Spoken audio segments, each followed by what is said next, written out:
days of college, you had to have at least 15 if you had a good dairy. I used to milk 12 every night in the morning when I was a young girl. We had a big dairy. You got a picture. Well, you must have other animals too. We had hens and chickens and turkeys. I did have one Even raised paper, but I didn't pheasants. save it. We had the I got one. Maybe some of you read this. Calvin Cooley didn't talk too much, but what he said usually came to the point. While he was president, this woman attended a Republican dinner in Washington, D.C., and she managed to get a seat right beside him. And during the evening, she said, "I've got a bet on with a friend of mine that I can make you say 3 words." He said, "You lose."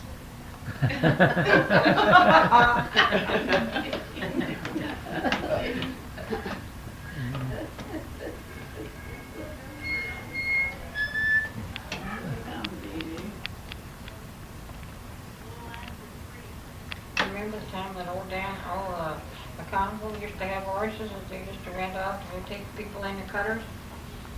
No, but I went in the cutters all right. Down there, well, They had a- one time when I was real small, I was about 5, 6 years old, I wanted to go down to Red Mills to visit some relatives of ours, and it was an awful day, and I'll never forget. She said, take that horse out, that no horse out. Well, it come to be that Marie Richards lived down in Red Mills.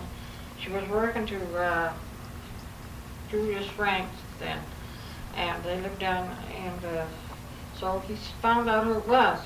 He said, let her take the horse. Well, we got going along, and then finally we got down, just as turned onto the road to go to the lower part of the river there down Red Mills.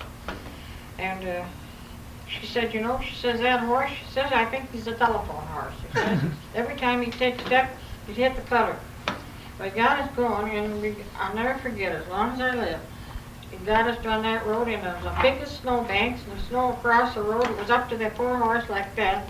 He just tipped that cutter right straight over it. And he stood up there, and he turned right around, and Marie says, well, that darn horse. She says, he tipped over the cutter, and he went, hee. I said, well, that's the first time I ever got a horse laugh. I'll never forget that. That horse stood right there and whinnied all the time, just enough to say, well, you bunch of fools going on today like this. And that made such an impression on me. I never forgot it. The time I went for a sleigh ride, my first sleigh ride, and I lived in Syracuse.